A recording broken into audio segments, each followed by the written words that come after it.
Если позволите, я презентую ту программу, которую мы презентовали в правительстве. Уважаемые участники сегодняшнего семинара, позвольте представить на ваше рассмотрение проект документа, представляющий пятилетний план и программу перехода Кыргызской Республики к устойчивому развитию на период 2013-2017 года. Этот документ должен стать реальным управленческим инструментом правительства по реализации приоритетов, обозначенных в Национальной стратегии устойчивого развития до 2017 года, утвержденной указом президента в январе текущего года.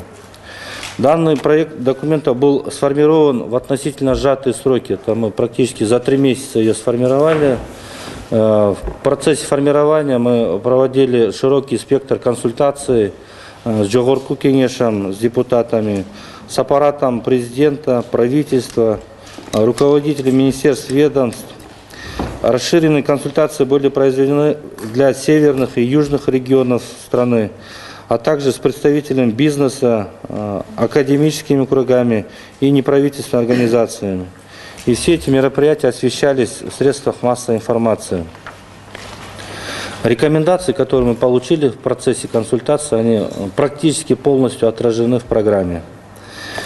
Переходя непосредственно к структуре и содержанию проекта документа, должен отметить главное, что он формировался в соответствии с рамочными компонентами национальной модели устойчивости, приведенной в стратегию устойчивого развития, включая блок государственного управления, который практически пронизывал все направления, обозначенные в стратегии. Это экономическая устойчивость, человеческое развитие, экологическая безопасность. Как вот на слайде мы обозначили, есть 3 блока разделов структуры настоящего документа, которые тесно взаимоувязаны с аналогичной моделью стратегии. Это экономика, человек и окружающая среда. При этом использовался сквозной принцип формулирования политики государственного управления. По каждому из этих блоков через взаимосвязь и взаимное влияние экономических и социальных экологических процессов.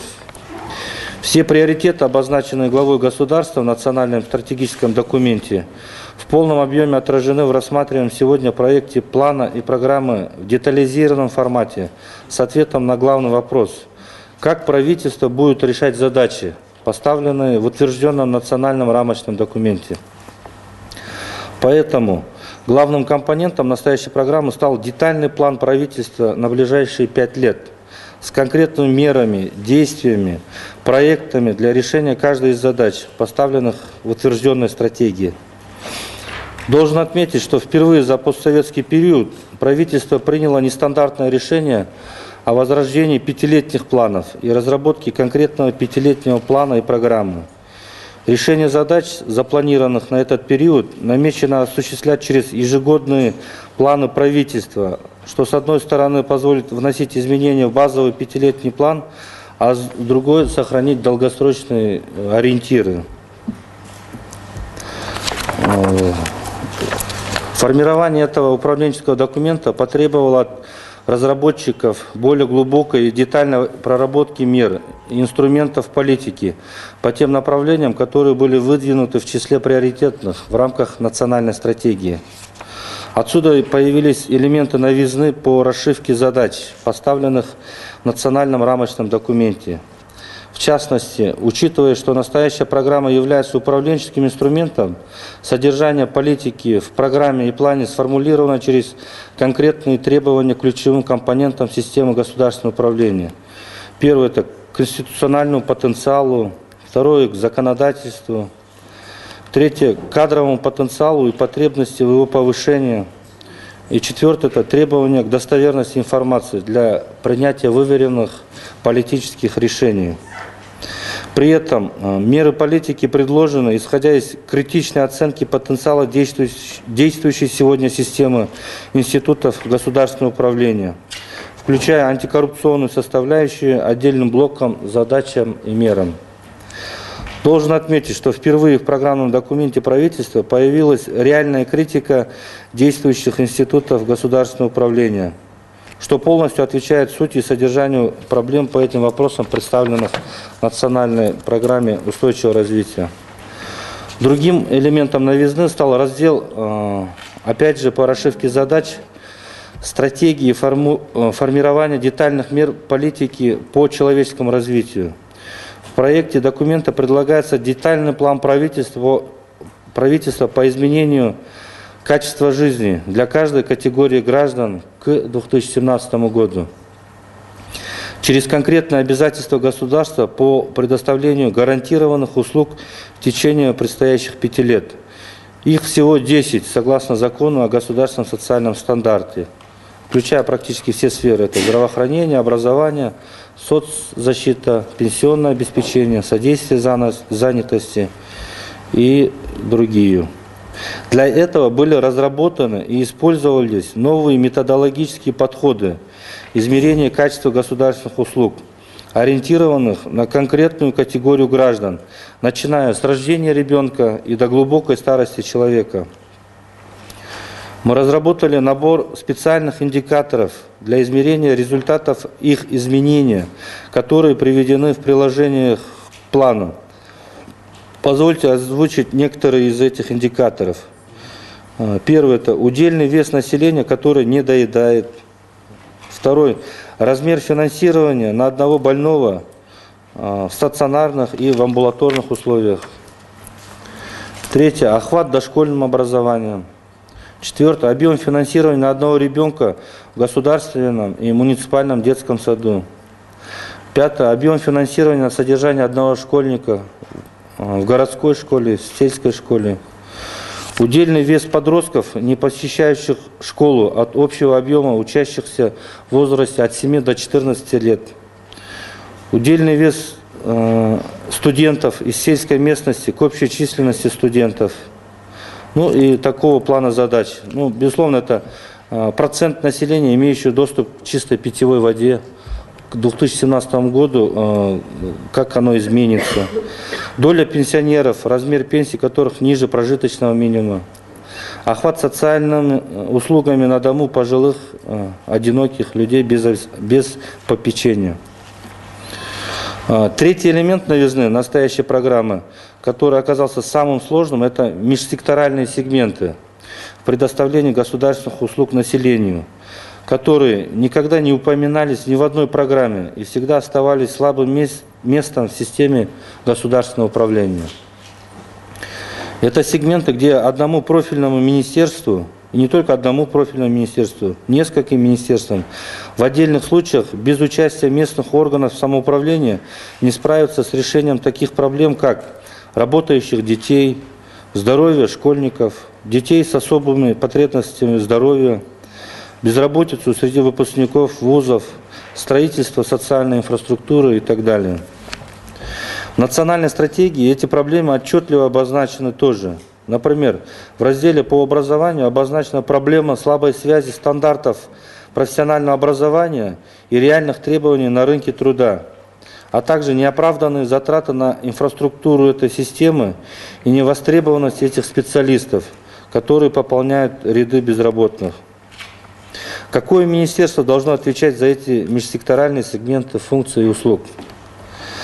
В соответствующем приложении программы приведен выявленный нами набор межсекторальных функций и услуг и предложенными конкретными мерами по государственному регулированию этих вопросов через внесение изменений в регламент работы правительства. Сквозным разделом программы стал раздел по политике устойчивого развития регионов.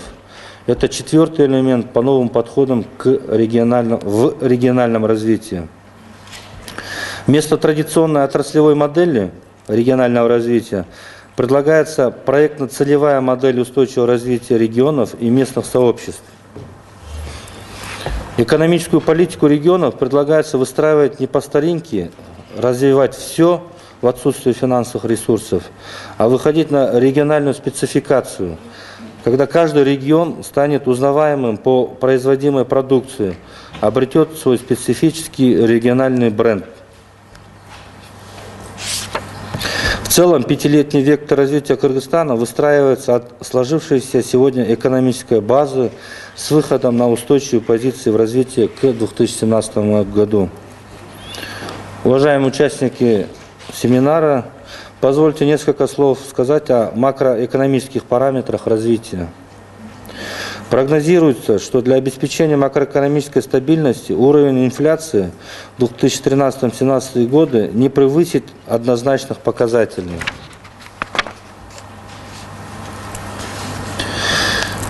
Исходя из базового макроэкономического сценария, рост валового внутреннего продукта в 2013-2017 годах прогнозируется на уровне 6,8% в среднем за год. Это базовая модель наша. Это при внешних и внутренних положительных, скажем так, сложившейся положительной тенденции мы достигнем данного роста. Это касается и политической стабильности, и развития наших соседей, которые, безусловно, положительно скажутся и на нашей экономике. Что касается вопросов человеческого развития, то их решение невозможно без решения конкретных задач по сокращению бедности. По состоянию на 2011 год это 36,8% населения страны живет за чертой бедности. Из 2008 года уровень бедности вырос на 5,1% пункта. Прогнозируется, что этот показатель снизится и составит не более 30% к уровню 2017 года. В национальной стратегии этот показатель прогнозируется на более оптимистичном уровне – 25%. Но этот вопрос на обсуждение, как и национальная стратегия. Об этом обозначил и сам президент, что это документ живой, он всегда будет вноситься изменения, и, безусловно, это вопрос обсуждаемый. И наш документ, мы считаем, что он достаточно гибкий, с учетом всех обсуждений и вызовов, происходящих в процессе реализации программы. Ну и, безусловно, вопросы бюджетирования. Есть вопрос, который, наверное, финансисты зададут по этой теме. У нас в целом общий бюджет пятилетнего плана оценен на уровне 10 миллиардов США. Это без учета бюджетов Министерства обороны, правоохранительных органов, аппарата премьер-министра, ЖК. Ну, это связано с отсутствием информации. В целом у нас без учета у нас разрыв на 70%. С досчетом мы думаем, этот разрыв сократится в половину. И у нас несколько вариантов есть решения этой проблемы. Либо вернуться к проекту плана и отказаться от решения задач, не обеспеченных финансированием, либо начать конструктивные переговоры с международными донорскими организациями. И третье – это произвести дорасчеты. Это существенно сократит финансовый разрыв пятилетнего плана, сделав его более привлекательным и надежным для реализации.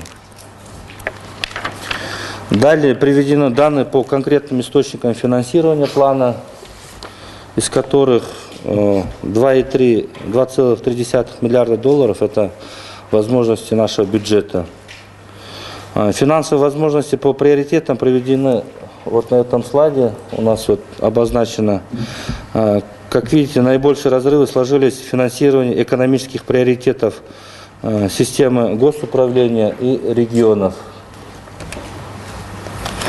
По инвестиционным проектам, если вы знаете, если вы помните, в национальной стратегии обозначено 76 проектов. Мы получили подтверждение со стороны министерств и ведомств, порядка 70 национальных проектов.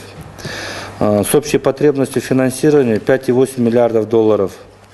И проработанными возможностями на уровне 2,7 миллиардов долларов, что в целом составило 47%.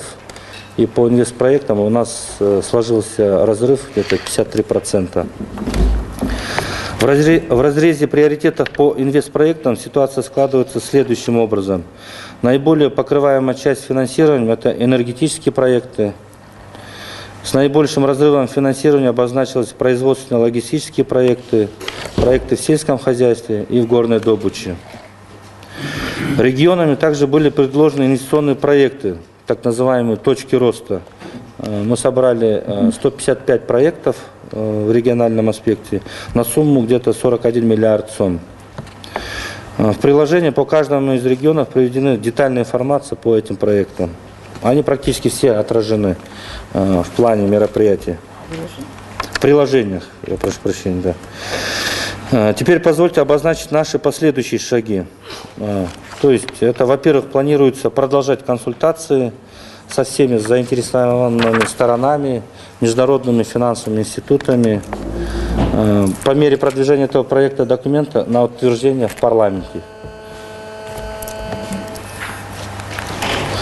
Отдельный блок работ намечен с секторальными министерствами, регионами, включая оказание им экспертно-консультативной поддержки в разработке или корректировке секторальных и региональных программ по переходу к устойчивому развитию. Исходя из детализации проработок и подходов к решению задач, обозначенных в национальной стратегии устойчивого развития, у нас существенно расширился набор приложений, неотъемлемых компонентов программы и плана, включая это сам пятилетний план действий, второй – это макроэкономический сценарий развития, третий – это индикаторы мониторинга и оценки результатов реализации плана, четвертое – это матрица по человеческому развитию, пятое – индикаторы человеческого развития, шестое – приложение по межсекторальным функциям и услугам, следующее – бюджет пятилетнего плана, отдельно бюджет по крупным национальным инвестпроектам и приложение по значимым региональным инвестпроектам.